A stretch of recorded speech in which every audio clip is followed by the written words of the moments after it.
384 días de genocidio para la Franja de Gaza, Israel ha atacado a nada más y nada menos que 196 escuelas. Todas, absolutamente todas, servían como refugios para los cerca de 2.5 millones de palestinos que habitan el enclave. La más reciente de estas escuelas ha sido la Escuela de los Mártires. Está en el campo de refugiados de Al-Nuseirat, en el centro de la Franja de Gaza. Allí, cerca de una veintena de personas fueron masacradas, como de costumbre la mayoría mujeres y niños.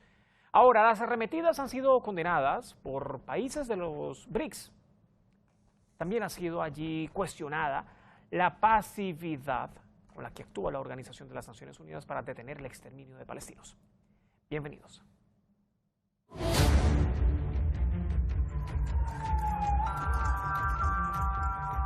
¿Hacia dónde huir cuando no hay ningún lugar seguro? Este edificio, hasta antes del 7 de octubre del 2023, funcionó como una escuela. Luego se convirtió en un refugio para los gazatíes. Hoy es un cementerio. Israel lo atacó y mató a 17 personas, 4 eran solo niños.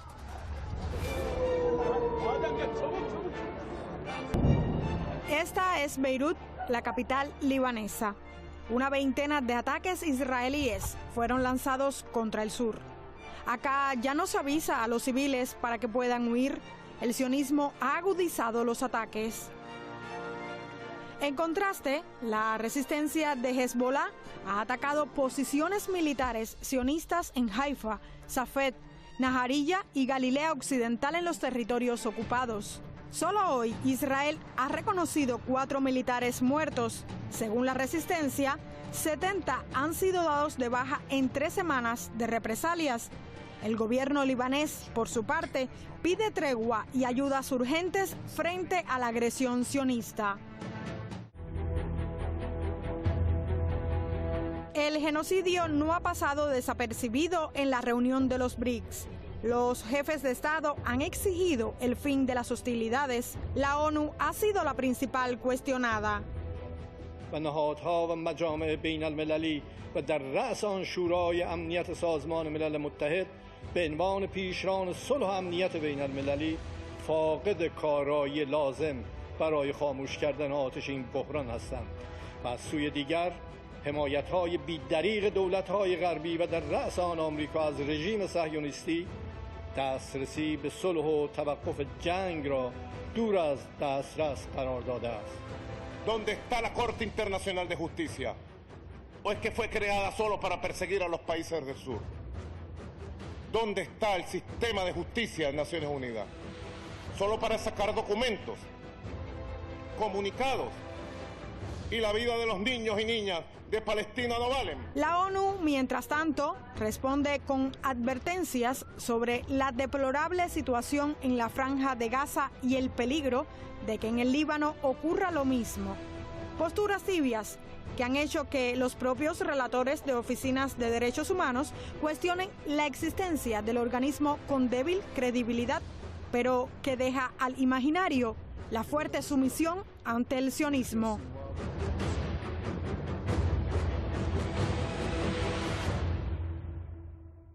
Y es que ese además no es un imaginario que haya mucho que trabajar o que haya mucho que expandir, porque es lo que ha venido ocurriendo realmente desde la propia creación de la oficina de la Organización de las Naciones Unidas o de la Organización de las Naciones Unidas hacia con el régimen de Israel, porque da la connotación que hace y deshace a como quiere o al criterio que desee.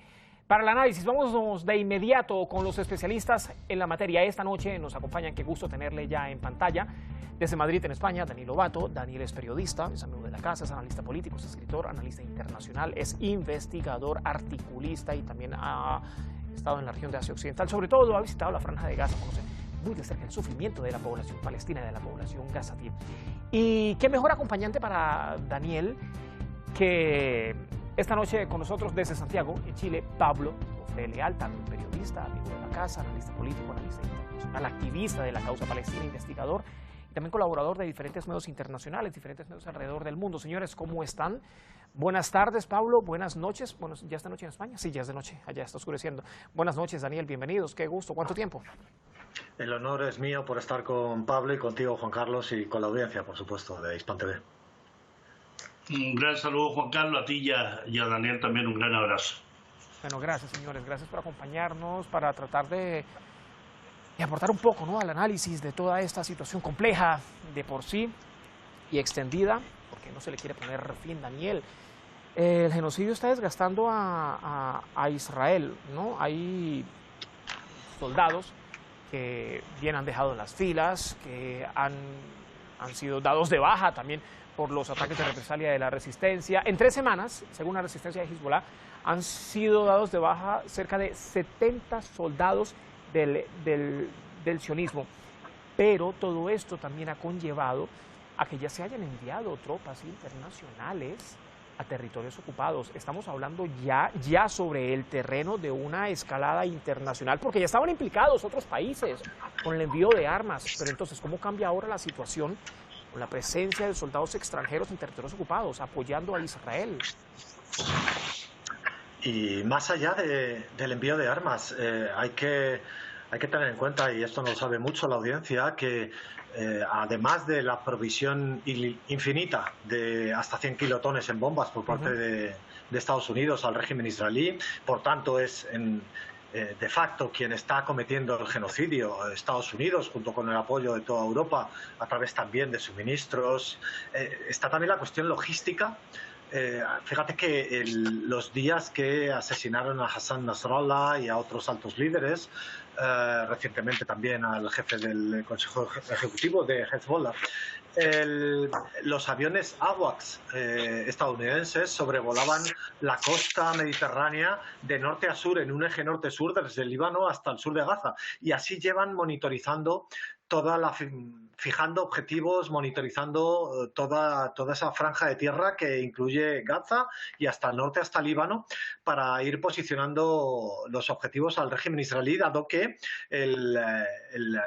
el constante ataque de Hezbollah desde octubre, rutinario, sistemático, diario, había logrado dejar prácticamente ciego. Lo vemos a diario como los drones, los cohetes, el sistema antiaéreo de Israel ha hecho aguas completamente, ¿no? Quizá los primeros meses, las primeras semanas podía funcionar, pero últimamente ya prácticamente no derriban ya prácticamente nada, ¿no? Entonces están recibiendo un apoyo logístico desde el inicio, en ese sentido, de vigilancia de satélites y especialmente de aviones de observación sofisticados, y ahora con refuerzos de sistemas antiaéreos aún más sofisticados que está llevando Estados Unidos. Pero más allá de todo esto, sí hay que entender que el régimen israelí es una composición o amalgama de personas de múltiples países de todo el mundo que han ido a colonizar Palestina. Por tanto, su ejército ya era un ejército internacional, pero desde el 7 de octubre hemos visto cómo soldados profesionales, exmarines, ex legionarios franceses se han incorporado a las filas, y lo último que sabemos es la posibilidad, no solo cuando intentaron construir ese dique los norteamericanos, que al final lo desestimaron, pero con ese dique y soldados norteamericanos y soldados israelíes cometieron una masacre para rescatar hasta 1000 palestinos muertos y heridos, simplemente para conseguir rescatar a 4 prisioneros de guerra israelíes en manos de la resistencia. Lo que estamos sabiendo es que en la estrategia futuro que quieren hacer con el gueto de Gaza, que es compartimentarla aún más y subdividir el gueto de Gaza en microguetos con diferentes niveles de tortura aún más sádicos o menos en función de la colaboración de la población palestina que haya caído en ese microgueto. Hemos sabido que hasta 1000 soldados norteamericanos estarían listos por parte de la administración de Estados Unidos para ser enviados para controlar el primero de esos microguetos o microcampos de concentración dentro de Gaza, ¿no? Por tanto, eso va a ir, es una dinámica que va a ir a más, porque la dinámica general es que la metrópoli, Estados Unidos y Europa, están intentando sostener con todas sus energías a su reino cruzado o a su fortaleza colonial, como lo queramos llamar, como hace 1000 años un reino cruzado o como ahora una fortaleza colonial. La van a intentar sostener hasta el último día y es una dinámica que va a ir a mucho más. Pablo, ¿dónde se mide más el fracaso del sionismo contra la resistencia? Y digo contra todo el eje de la resistencia, no solamente contra la resistencia de Palestina o contra la resistencia de Líbano.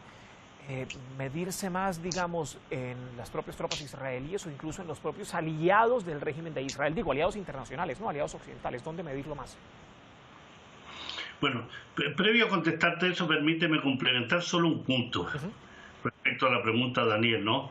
Que creo que esto de los soldados extranjeros, yo diría que el conjunto de la soldadesca israelí es un ejército extranjero. ¿Ah? Su proveniencia, su origen está fuera de Israel, está fuera de Palestina. Entonces hay un porcentaje mayoritario más bien de mercenarios, ¿no? Soldados de origen chileno, argentino, franceses que mencionaba Daniel, norteamericanos, por miles. Es decir, es un ejército extranjero el que combate contra la población nativa. Dicho eso, le agradezco toda la información entregada por Daniel respecto a esto, porque es muy importante dar cuenta de cómo este ejército israelí es más bien un ejército ocupante, es un ejército de extranjeros, es un ejército mercenario y por tanto lo que hace es luchar contra una población nativa. Y frente a eso, claro, podemos unirlo efectivamente frente a dónde se mide más el fracaso de Israel, de sus aliados contra la resistencia. Es muy distinto la lucha por tu tierra, es muy distinto la lucha por tu historia, por tu cultura, por tus olivos, por tus pueblos, tus aldeas, que aquellos que no tienen historia, que no tienen, ¿no? Simplemente cuando tienen algún problema, esos soldados o esos colonos vuelven a lo que ellos mismos denominan sus países de origen, que es los cientos de miles de extranjeros que han salido de los territorios palestinos ocupados para volver a sus países de origen. Y eso es un fracaso absoluto, porque no han logrado generar una raigambre más allá del fanatismo obcecado, perverso y delirante de aquellos colonos que siguen bajo la mitificación de ser un pueblo elegido para una tierra prometida. Cuentos, cuentos y más cuentos que no expresan la realidad de aquellos palestinos que mueren por su tierra, mueren por su historia, mueren por su cultura. Y ahí hay un primer fracaso de este régimen israelí, que simplemente es un régimen ocupante. Y también un fracaso de su aliado, porque la narrativa que puedan imponer o tratar de imponer choca contra la realidad. Y la realidad es que las sociedades del mundo, las sociedades, digo, los pueblos, mayoritariamente ven la legitimidad, la justeza y la necesidad que el pueblo palestino haga lo que está haciendo en virtud de la defensa de su territorio, de su vida, de su cultura, de su historia. Y eso indudablemente afecta al régimen sionista, que está catalogado ya sin discusión alguna, incluso por esos organismos extranjeros que tanto le ha costado, esos organismos internacionales que tanto le ha costado poder reconocer que en Palestina se comete un genocidio. La ONU, la Corte Penal Internacional, las definiciones de la Corte Internacional de Justicia, Human Rights Watch, Amnistía Internacional, ya hablan de genocidio. Y eso es un fracaso para la narrativa y el relato israelí respecto a que ellos más bien es autodefensa, están protegiendo su territorio. ¿A quién afecta más en el plano de la narrativa, del relato, de la justeza, la legalidad, la moral? Afecta indudablemente a esos ocupantes, a esos aliados y favorece indudablemente al pueblo palestino, aunque ese favorecer sea a un costo altísimo en vidas humanas, principalmente mujeres y niños. Exacto, ¿no? ¿Qué tanto entonces puede favorecer realmente esto a los palestinos, aun cuando, a ver, hoy, 380, en Gaza, 384 días, 3 semanas en el Líbano, con mayor recrudecimiento? Porque esto no fue que comenzó el año pasado y que comenzó ahorita el 1 de octubre. Eso ya viene registrándose desde hace años y con mayor recrudecimiento en Gaza desde el 23 y desde hace 3 semanas en el Líbano. En todo este tiempo, en la franja de Gaza, Daniel, 196 escuelas han sido bombardeadas.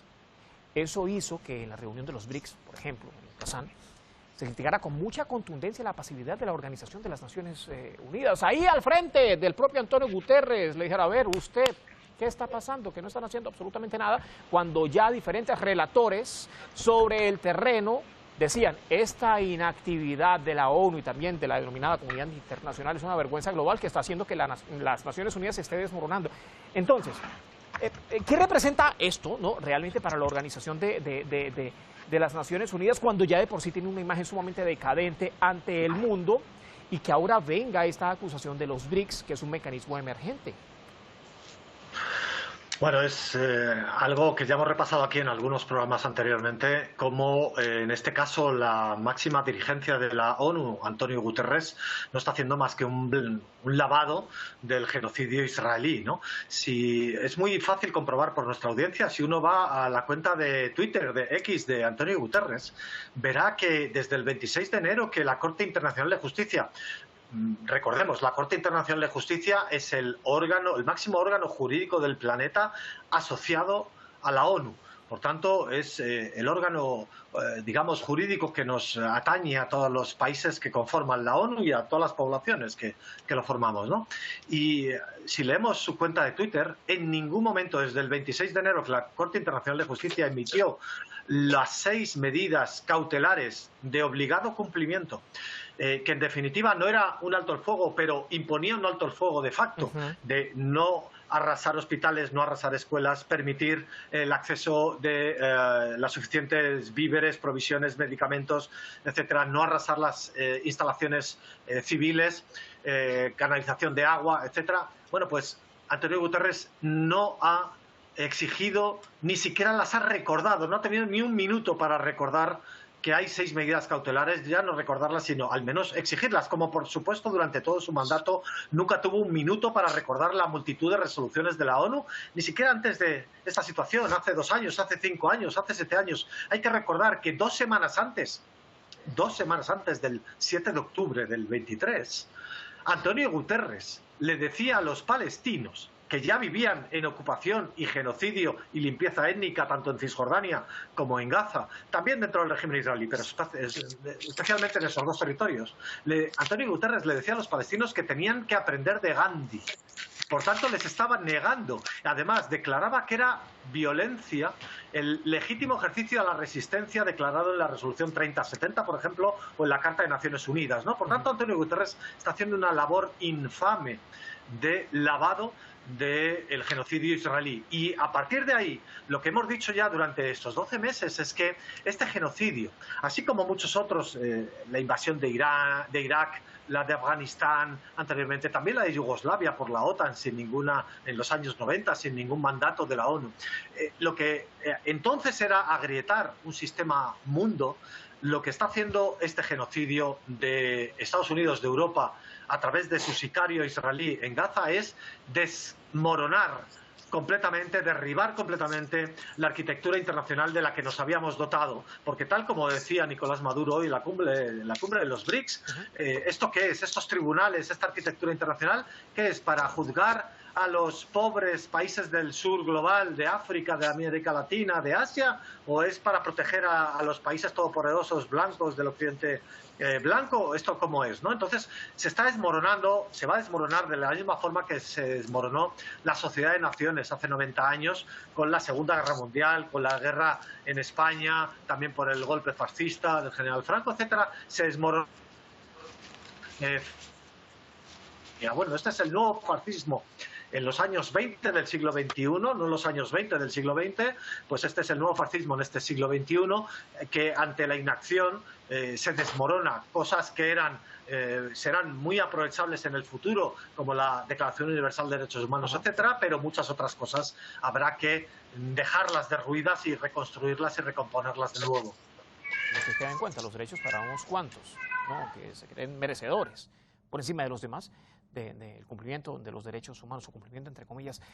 Pablo, prensa internacional, mire, está titulando: Europa promete cerca de $1.000 millones para ayudar al Líbano humanitaria y militarmente. Pero, a ver, la situación en el Líbano puede incluso convertirse igual que la de la Franja de Gaza. Ya atacaron el primer hospital en las inmediaciones del Líbano, el más grande, además, ¿no? Está ubicado en el sur de Beirut. ¿Corre el riesgo también el Líbano de tener el mismo futuro que la Franja de Gaza? Bueno, recordemos que el Líbano ha sido atacada, agredida e invadida en varias oportunidades por el régimen sionista, el año 78, en 1982, que significó la ocupación por 18 años del sur del Líbano, expulsado por Hezbollah en el 2000, la guerra de agresión y de invasión en el año 2006, nuevamente expulsado y derrotado por Hezbollah en el año 2006, la guerra de junio, ¿no? Es decir, aquí hay una situación en el Líbano que ha sido constante de agresión, de tratar de fragmentar, tratar de generar situaciones de inestabilidad interna con ayuda de Francia, con el mismo papel de Israel, generar tensión al interior de una sociedad y que ha significado en estos años ataques permanentes, ¿no? Ocupan las granjas de Shiva, ahí en el sur del Líbano, desde la Palestina histórica ocupada del norte suelen atacar al sur del Líbano. Entonces no es nuevo, lo nuevo es el incremento de los ataques.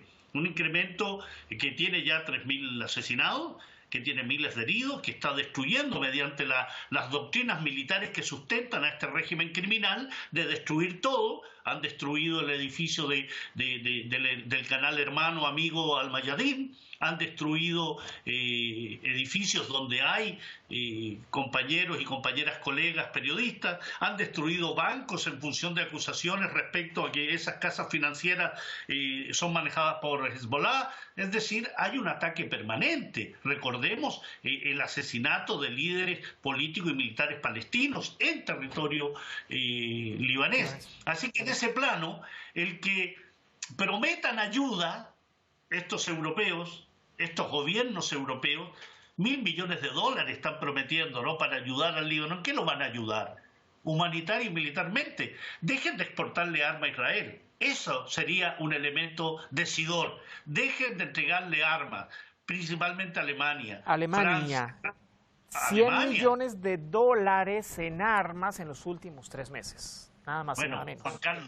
Juan Carlos, el 69% de las armas que posee Israel han sido entregadas por Estados Unidos. El 30% han sido entregadas por el régimen alemán. Entonces, que no nos extrañe que siga exportando armas, porque los complejos militares industriales de Estados Unidos, de Francia, de Gran Bretaña y Alemania se han enriquecido con estos conflictos, con estas guerras. ¿Qué son $1.000 millones para destrucción multimillonaria que han hecho precisamente los sionistas con apoyo europeo? ¿Para qué? ¿Qué es lo que pretenden con esa ayuda? ¿Poder generar algún grado de influencia en el gobierno libanés?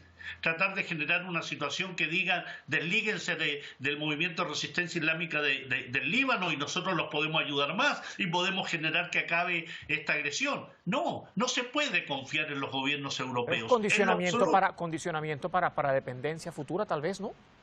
Absolutamente.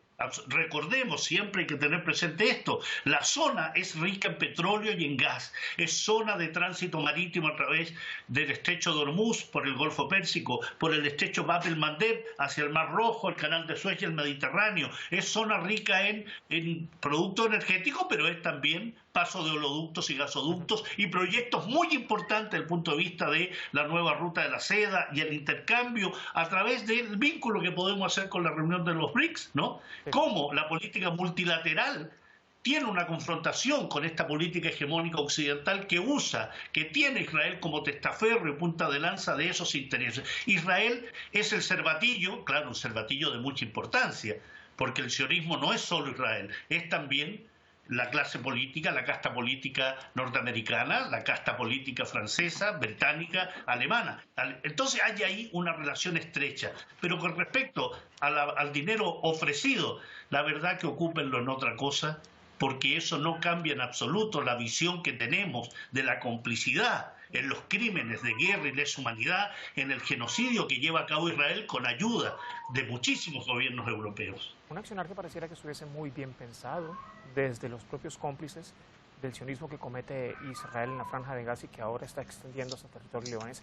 Señores, se nos termina el tiempo, lamentablemente. Muchas gracias. Gracias por acompañarnos. El tiempo es cruel, realmente. Muchas gracias, Juan Carlos, y un gran abrazo a Daniel. Un placer estar con vosotros. Venga, que estén muy bien. Hasta la próxima. Hay información en desarrollo. Soldados y tanques israelíes han continuado en las últimas horas atacando el hospital Jamal Adwan